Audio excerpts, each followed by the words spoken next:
Olá, eu estou hoje no IT Forum Expo, um dos maiores eventos de tecnologia de informação do Brasil. Vou estar entrevistando hoje os executivos das principais empresas que estão apresentando aqui hoje. Bem-vindos ao programa Plano de Negócios da Mega Brasil. Estou hoje aqui com o Fernando Palacios, sócio fundador da Storytellers e coautor do livro O Guia Completo de Storytelling. Bem-vindo ao nosso programa. Olá, tudo bom, Daniel? Conta para as pessoas que não conhecem aqui o programa, como a gente define storytelling? Storytelling, a definição mais rápida é contar história, né? Só que entrou no mundo corporativo com técnica. Então, assim, como eu faço para contar uma história? Como essa história que eu vou contar vai prender a atenção da audiência? Como que no final da história eu passo uma mensagem? Para tudo isso tem técnica, e o storytelling hoje é uma disciplina que aborda isso, como fazer para não errar nesse momento. Qual é a diferença do storytelling e de um bacharelado de comunicação, que eu entendo que deveria ensinar dentro dele diferentes técnicas de comunicação? Poderiam andar muito juntos, mas na prática assim não andam, né? Então eu dou aula em muita faculdade, SPM, do Morumbi, FIA, e agora está começando a virar currículo, mas na comunicação a gente vai estudar o processo de comunicação, o emissor, receptor, como que a comunicação se dá, e mesmo a parte de técnica, você até pode aprender a escrever desde uma carta até como escrever um anúncio. Mas o storytelling, ele é um passo atrás, na verdade, porque quando você entende como contar uma história, você pode usar isso de várias formas. Você pode usar isso para estruturar uma apresentação de PowerPoint, você pode usar histórias para ilustrar uma palestra, você pode usar história para escrever um romance, você pode usar história para fazer um roteiro de cinema, fazer uma peça de teatro. Em qual ponto do tempo você falou, eu quero mexer com isso, eu quero que essa é a minha paixão? Boa pergunta. Quê? Boa pergunta. Na verdade, você tem dois momentos. Quando eu era pequeno, meu avô era cineasta, então eu cresci muito nesse meio, queria ser escritor. E a minha família achava que não era muito bom, porque pelo próprio exemplo do meu avô, veio a ditadura, foi preso, veio a crise econômica, ficou pobre. Né? Tem profissões melhores, mas, ao invés de distribuir autógrafo, junta autógrafo na carteira de trabalho, bem melhor. Mas na prática, assim, quando eu comecei a trabalhar, eu fui trabalhar em agência de publicidade. Trabalhei muito tempo tanto de eventos, banco de eventos, Ferraz, em algumas agências, depois como publicidade mesmo. E nessa época, isso bota 12 anos atrás, começou a surgir essa coisa do storytelling. Então, fora do Brasil, começaram a falar vários guias de tendência, Iconoculture, Trendwatching, falando, olha, tem um negócio como? Iconoculture, Trendwatching, são sites que ficam observando tendência. E esses sites falaram assim, tem um negócio chamado storytelling, que a gente não sabe dizer exatamente o que é, não sabe dar um exemplo, mas isso vai ser importante na comunicação no futuro. E eu falei, ok, legal, eu queria ser escritor quando eu era mais novo, estou trabalhando em publicidade, vou mergulhar nisso. E aí eu comecei a trazer o tema para o Brasil. Isso foi em que ano a gente está falando? 2006, 2007. E aí eu tinha um parceiro que era ali o Lara, e aí eles precisavam de um projeto que tinha 1.248 slides de PowerPoint. A gente precisa que as pessoas entendam, isso aqui desse jeito ninguém vai entender. Como é que a gente faz? Vamos transformar isso numa peça de teatro. E aí na hora que eu fui começar a fazer isso, eu vi que eu não sabia fazer.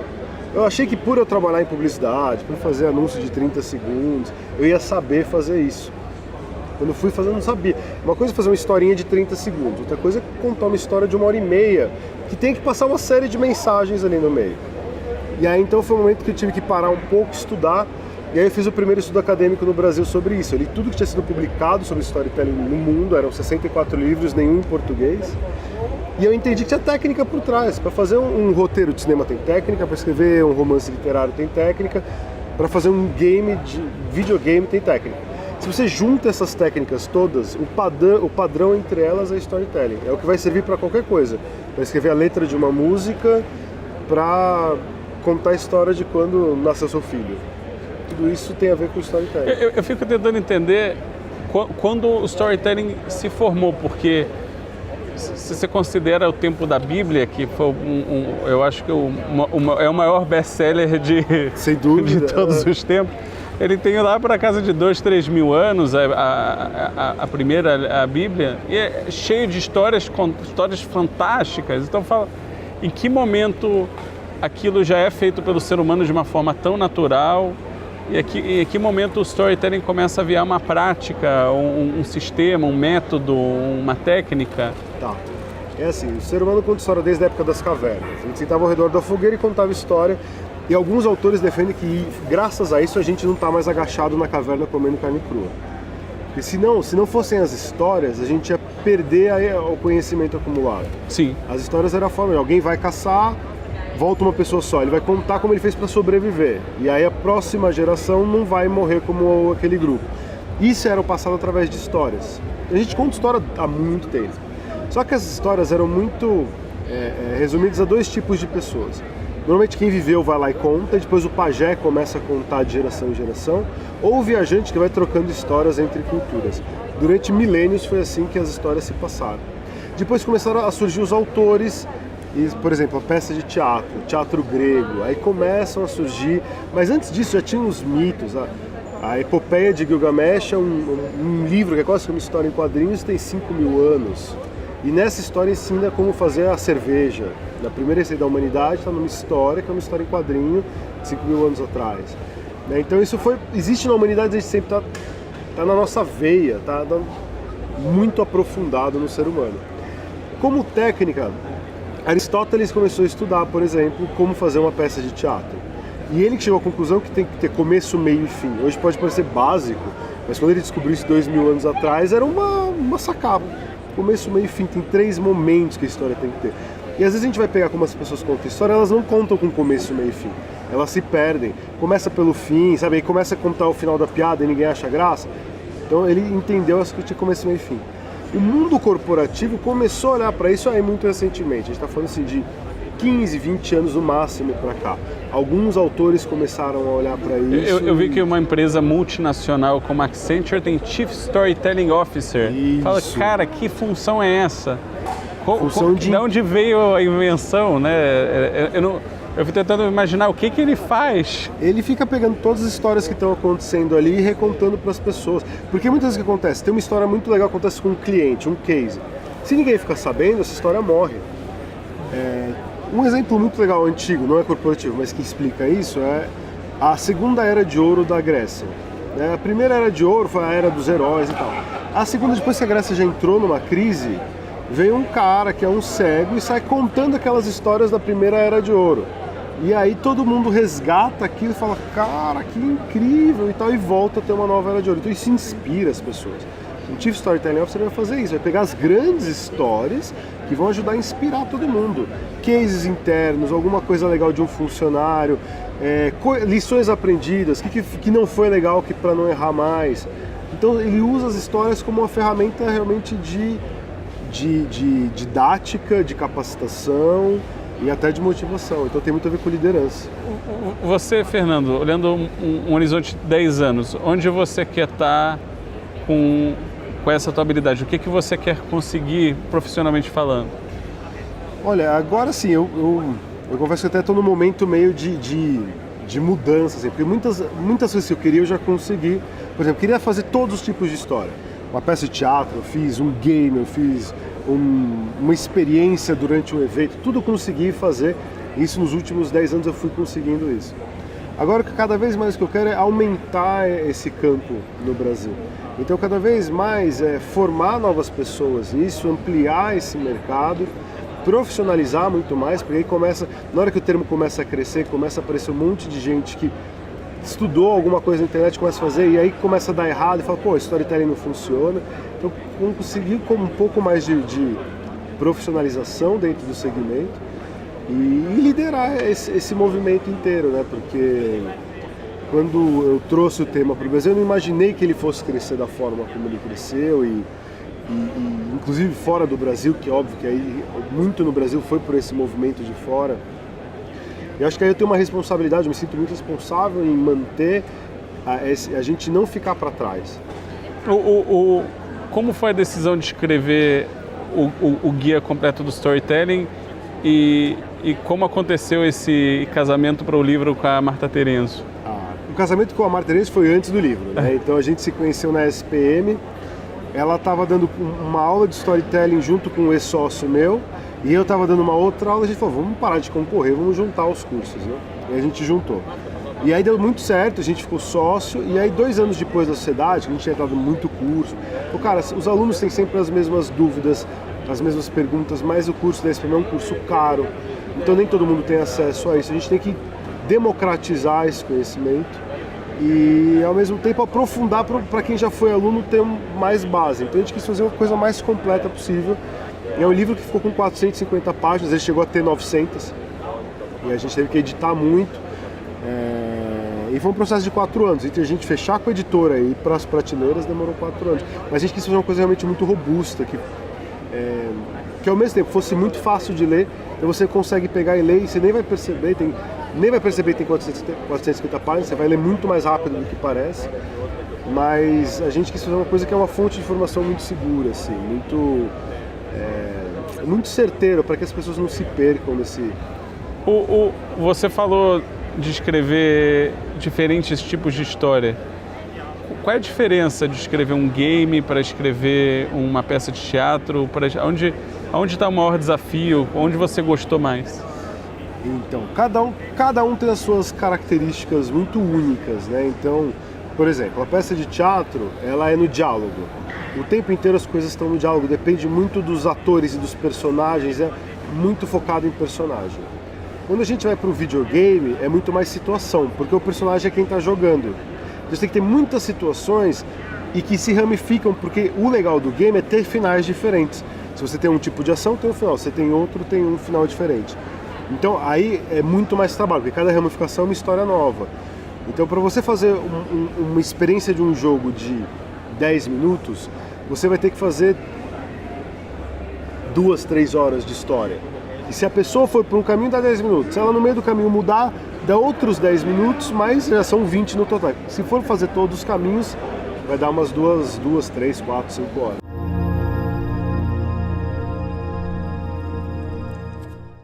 O programa MBA Global Business Experience e suas especializações cobrem todas as principais áreas do estudo de negócios, com módulos ministrados por professores bilíngues e conteúdos em português e inglês, além de imersões em Dublin, Irlanda. No Brasil, o programa é composto por módulos na área de gestão de negócios ministrados em português, intercalados com aulas de Business English, ministradas em inglês por professores bilíngues, através de estudos de casos reais de empresas globais, alinhando teoria à prática. Em Dublin, o aluno fará imersão de 60 horas, com estudos de Business English, workshops, palestras em universidades, atividades culturais, visitas e estágios em empresas parceiras. Matérias, 20 horas cada. Técnicas de comunicação e apresentação em negócios. Design Think, gestão da inovação. Big Data e mídias sociais. Empreendedorismo e análise de oportunidades. Contabilidade gerencial e finanças corporativas. Sustentabilidade e ética nos negócios. Direito empresarial. Gestão estratégicas e planejamento de marketing. Gestão de pessoas, o Leader Coach. Gestão de vendas e comportamento do consumidor. 40 horas. Business Project. Trabalho de conclusão de curso. 120 horas de Business English Course. Brasil. 60 horas. Imersão internacional. Dublin, Irlanda. Live your dream with Seda.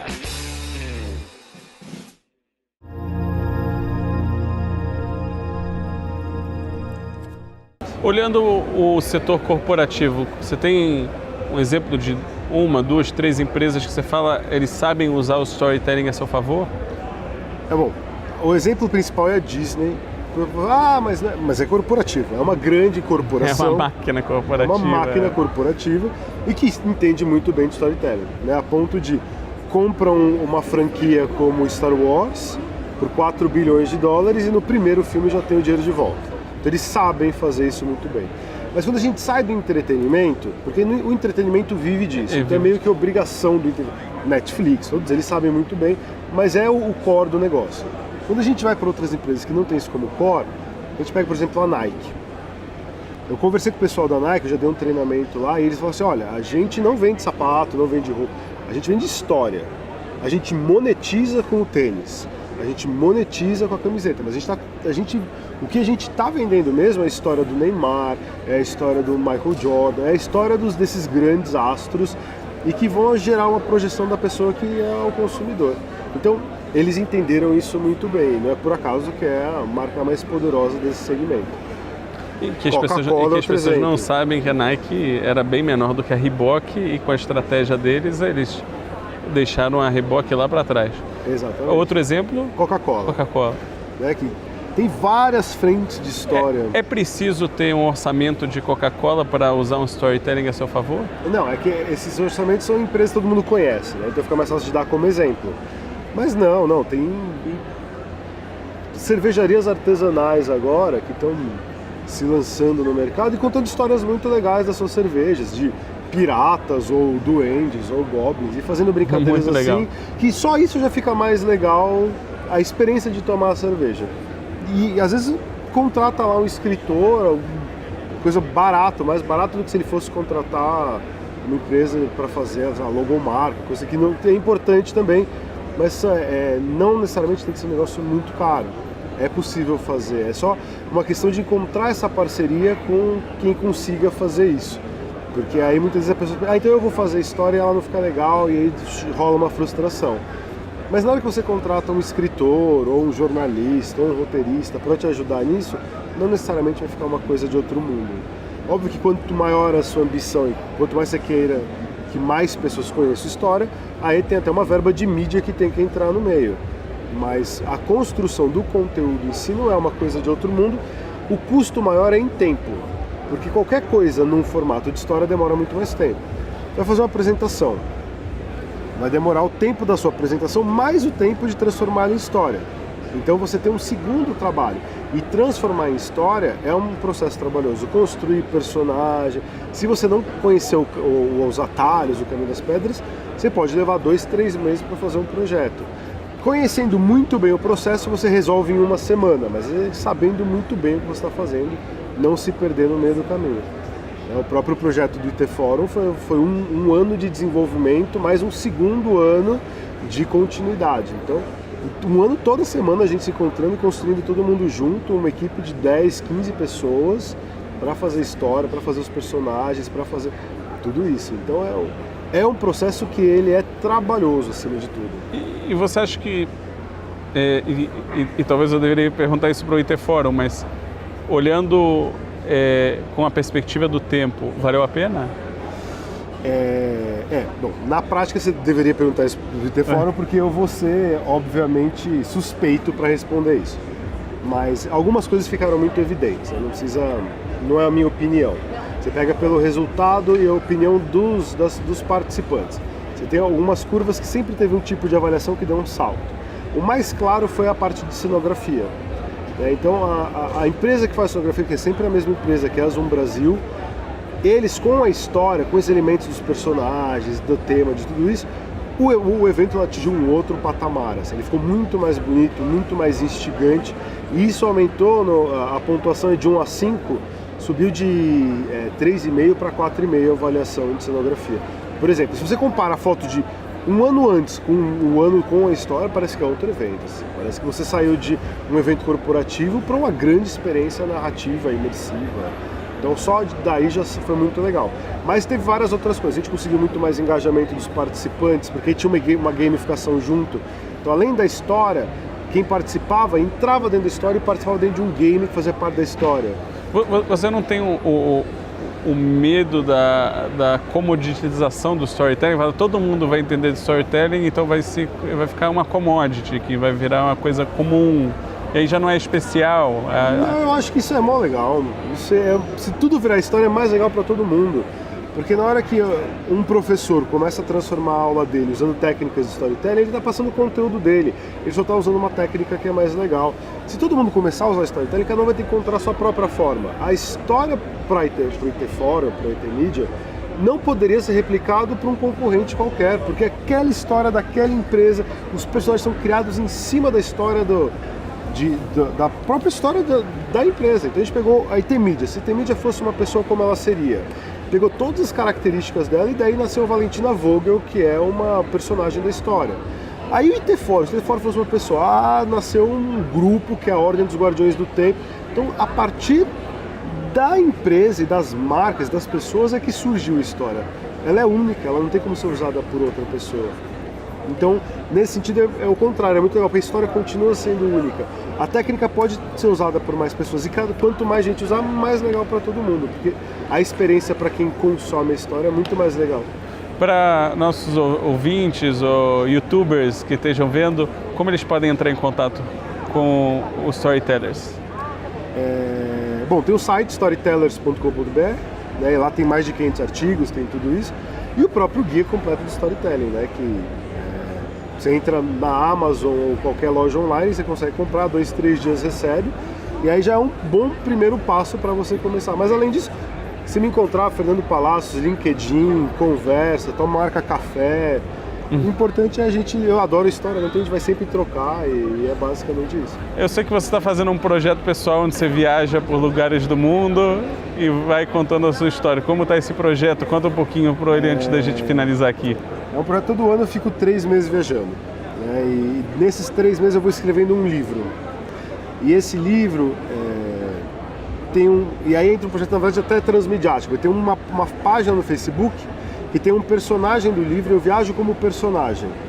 E aí esse personagem é completamente diferente de mim, ele é super positivista, ele acha tudo lindo, tudo legal. Então ele posta coisas na página achando tudo lindo, e eu no meu perfil pessoal do Facebook falando mal, entendeu? E aí já de vários contos, até de diálogos que a gente tem, disso tudo, vários embates. Ele quer sair, curtir a cidade, pô, você tá viajando, você tá na Turquia, você tem que aproveitar. Não, cara, tem que escrever o livro, entendeu? Então eu sou o sério responsável, ele é o viajante desapegado. O Yin e o Yang, os pai versus pai. Exatamente. E aí isso é uma dinâmica super legal. Ele é um projeto de vida, assim, eu pretendo terminar ele daqui a 25 anos. Eu dividi o mundo em 25 partes, e aí na verdade agora 20 anos, né? Já foram 5. E aí toda viagem eu escrevo uma página por dia. Vai ser uma enciclopédia, não vai ser um livro. Vai ser uma trilogia. Trilogia? Opa! Eu já tenho o último capítulo do último livro, mas não tenho o segundo capítulo do primeiro. Porque eu vou escrevendo meio fora de ordem, sem compromisso nenhum em entregar. Esse é um projeto que é um projeto pessoal. Vai ter um seriado HBO sobre Vai saber se vai existir daqui 20 anos, se não vai ser realidade virtual, vai ser holografia, o que vai ser, né? Fantástico. Queria agradecer muito você ter vindo ao nosso estúdio aqui para essa entrevista. Muito obrigado. Foi fantástico. O programa MBA Global Business Experience e suas especializações cobrem todas as principais áreas do estudo de negócios, com módulos ministrados por professores bilíngues, conteúdos em português e inglês, além de imersões em Dublin, Irlanda. No Brasil, o programa é composto por módulos na área de gestão de negócios ministrados em português, intercalados com aulas de Business English, ministradas em inglês por professores bilíngues, através de estudos de casos reais de empresas globais, alinhando teoria à prática. Em Dublin, o aluno fará imersão de 60 horas, com estudos de Business English, workshops, palestras em universidades, atividades culturais, visitas e estágios em empresas parceiras. Matérias, 20 horas cada. Técnicas de comunicação e apresentação em negócios. Design Think, gestão da inovação. Big Data e mídias sociais. Empreendedorismo e análise de oportunidades. Contabilidade gerencial e finanças corporativas. Sustentabilidade e ética nos negócios. Direito empresarial. Gestão estratégicas e planejamento de marketing. Gestão de pessoas, o Leader Coach. Gestão de vendas e comportamento do consumidor. 40 horas. Business Project. Trabalho de conclusão de curso. 120 horas de Business English Course. Brasil. 60 horas. Imersão internacional. Dublin, Irlanda. Live Your Dream with Seda.